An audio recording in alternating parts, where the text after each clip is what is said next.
अस्सलाम वालेकुम। मैं हूं शेखू, ब्लॉगर बैठक के साथ आपकी खिदमत अक़दस में हाजिर हूं। अभी मैं फेसबुक देख रहा था। मोहतरम फ़रख मंजूर साहब ने सादत हसन मंटो का अफसाना कोट किया है। उसके बल्कि एक इक़्तिबास अफसाने से एक इक़्तिबास कोट किया है। अफसाने का नाम है शहीद सास, और वो मुझे याद आ गया। ऐसा बेहतरीन इक़्तिबास है ये, तो आज की ब्लॉगर बैठक में आपकी नज़र। फ़रख मंजूर का भी शुक्रिया कि उसने याद दिलाया। मैंने सोचना शुरू किया। सोचने के अलावा मैं कई मौलवियों से मिला। मालूम हुआ कि वो लोग अचानक हादसों का शिकार होते हैं, उन्हें शहादत का रुतबा मिलता है, यानी वो रुतबा जिससे बड़ा कोई और रुतबा नहीं। मैंने सोचा कि अगर लोग मरने की बजाय शहीद हुआ करें तो कितना अच्छा है। वो जो आम मौत मरते हैं, ज़ाहिर है इनकी मौत बिल्कुल अकारत जाती है। अगर वो शहीद हो जाते तो कोई बात बनती। मैंने इस बारीक बात पर गौर शुरू कर दिया। चारों तरफ जिधर देखो खस्ता हाल इंसान थे, चेहरे जर्द, फिक्र तरद्दुद और गमे रोज़गार के बोझ थले पिसे हुए, धंसी हुई आँखें, बेजान चाल, कपड़े तार तार, रेलगाड़ी के कंडम माल की तरह या तो किसी टूटे फूटे झोंपड़े में पड़े हैं या बाज़ारों में बेमालिक मवेशियों की तरह मुंह उठाए बेमतलब घूम रहे हैं। क्यों जी रहे हैं ये? किसके लिए जी रहे हैं और कैसे जी रहे हैं? इसका कुछ पता ही नहीं। कोई वबा फैली, हज़ारों मर गए, और कुछ नहीं तो भूख और प्यास से घुल मुल कर मर गए। सर्दियों में अकड़ गए, गर्मियों में सूख गए। किसी की मौत पर किसी ने 2 आंसू बहा दिए। अक्सरियत की मौत खुश्क ही रही। जिंदगी समझ ना आई। ठीक है, इससे हिस्स तो उठाया, ये भी ठीक है। वो किसका शेर है? अल्लाह बख्शे, शोलापुर की उमियाबाई चलते कर दिया, दर्द भरी आवाज़ में गाया करती थी, मर के भी चैन न पाया तो किधर जाएंगे, मर के भी चैन न पाया तो किधर जाएंगे। मेरा मतलब है, अगर मरने के बाद भी ज़िंदगी न सुधरी तो लानत है सुसरी पर। मैंने सोचा क्यों ना ये बेचारे, ये किस्मत के मारे दर्द के ठुकराए हुए इंसान जो इस दुनिया में हर अच्छी चीज़ के लिए तरसते हैं, इस दुनिया में ऐसा रुतबा हासिल करें कि वो जो यहाँ इनकी तरफ निगाह उठाकर देखना भी पसंद नहीं करते, वहाँ इनको देखें और शक करें। इनकी एक ही सूरत थी कि वे को आम मौत ना मरें बल्कि शहीद हों। अब सवाल ये था कि ये लोग शहीद होने के लिए राज़ी होंगे? मैंने सोचा क्यों नहीं। वो कौन मुसलमान है जिसमें ज़ौक़े शहादत ना हो? मुसलमानों की देखा देखी तो हिंदू और सिखों में भी ये रुतबा पैदा कर दिया गया है, लेकिन मुझे सख्त नाउमीदी हुई जब मैंने एक मरियल से आदमी से पूछा, क्या तुम शहीद होना चाहते हो? तो इसने जवाब दिया, नहीं। समझ में ना आया कि वो आदमी जीकर क्या करेगा। मैंने उसे बहुत समझाया, देखो बड़े मियाँ, ज़्यादा से ज़्यादा तुम 1.5 महीना और जी लोगे। चलने की तुम में सकत नहीं। खांसते खांसते गोते में जाते हो तो ऐसा लगता है जैसे बस अभी दम निकला। फूटी कौड़ी तुम्हारे पास नहीं। जिंदगी भर तुमने सुख नहीं देखा।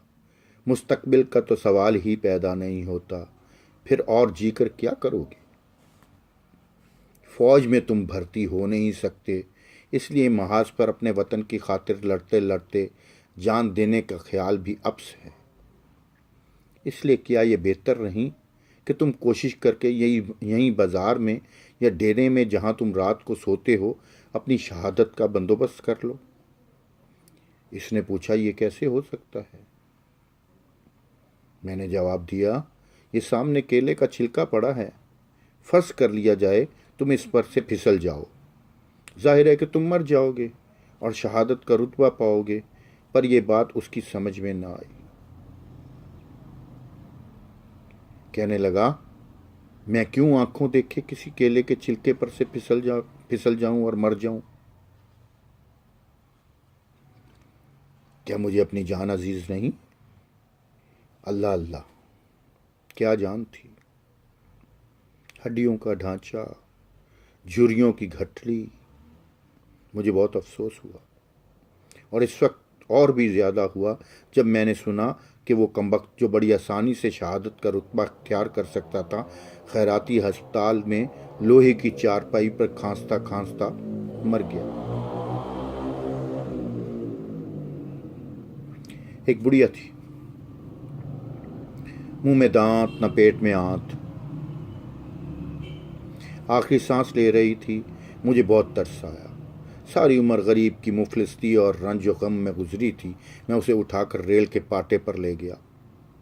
معاف کیجیے گا، ہمارے ہاں پٹڑی کو پاٹا کہتے ہیں، لیکن جناب جو ہی اس نے ٹرین کی آواز سنی ہوش میں آ گئی اور کوک بھرے کھلونے کی طرح اٹھ کر بھاگ گئی۔ میرا دل ٹوٹ گیا، لیکن پھر بھی میں نے ہمت نہ ہاری۔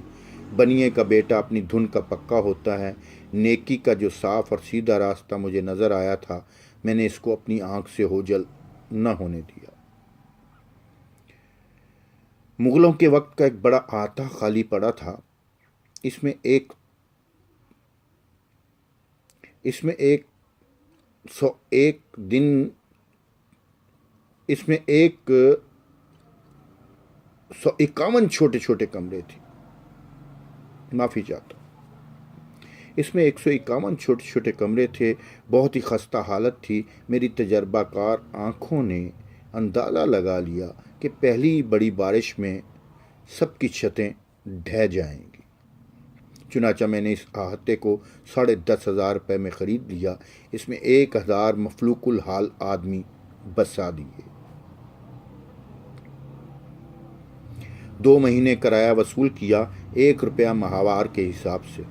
تیسرے مہینے، جیسا کہ میرا اندازہ تھا، پہلی بڑی بارش میں سب کمروں کی چھتیں نیچے آ رہی اور 700 آدمی، جس میں بچے بوڑھے سبھی شامل تھے، شہید ہو گئے۔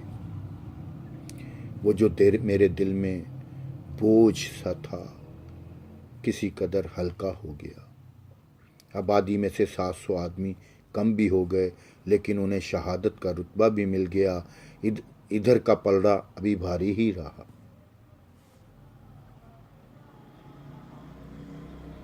جب سے میں یہ کام کر رہا ہوں، ہر روز حسب تفریق 2-3 آدمیوں کو جام شہادت پلا دیتا ہوں۔ جیسا کہ میں عرض کر چکا ہوں، کام کوئی بھی ہو، انسان کو محنت تو کرنا ہی پڑتی ہے۔ اللہ بخشے، شولہ پور کی امینہ بائی چتلے کر ایک شعر گایا کرتی تھی، لیکن معاف کیجیے، وہ شعر یہاں ٹھیک نہیں بیٹھتا۔ کچھ بھی ہو، کہنا یہی ہے کہ مجھے کافی محنت کرنا پڑتی ہے۔ مثال کے طور پر، ایک آدمی کو جس کا وجود چھکڑے کے 5ویں پہیے کی طرح بے معنی اور بیکار تھا، جام شہادت پلانے کے لیے مجھے پورے 10 دن جگہ جگہ کیلے کے چھلکے گرانے پڑے۔ لیکن موت کی طرح، جہاں تک میں سمجھتا ہوں، شہادت کا بھی ایک دن مقرر ہے۔ 10ویں روز جا کر وہ پتھریلے فرش پر کیلے کے چھلکے پر سے پھسلا اور شہید ہو گیا۔ آج کل میں ایک بڑی عمارت بنوا رہا ہوں۔ ٹھیکہ میری ہی کمپنی کے پاس ہے، 2 لاکھ کا ہے۔ اس میں سے 75,000 روپے تو صاف میں اپنی جیب میں ڈال لوں گا۔ بیمہ بھی کروا لیا ہے۔ میرا اندازہ ہے کہ جب تیسری منزل کھڑی کی جائے گی تو ساری بلڈنگ اڑ کر دھم کر گر پڑے گی۔ क्योंकि मसाला ही मैंने ऐसा लगवाया है। इस वक्त 300 मजदूर काम पर लगे होंगे। खुदा के घर से मुझे पूरी पूरी उम्मीद है कि ये सब के सब शहीद हो जाएंगे। लेकिन अगर कोई बच गया तो इसका ये मतलब होगा कि परले दर्जे का गुनहगार है, जिसकी शहादत अल्लाह तबारक व ताला को मंजूर नहीं थी। उम्मीद है सादत हसन मंटो का ये शहीद सास अफसाने का एक छोटा सा इक़्तिबास पसंद आया होगा। दुआओं में याद रखिएगा। आज के लिए इतना ही, इजाज़त चाहता हूँ। अल्लाह हाफिज़।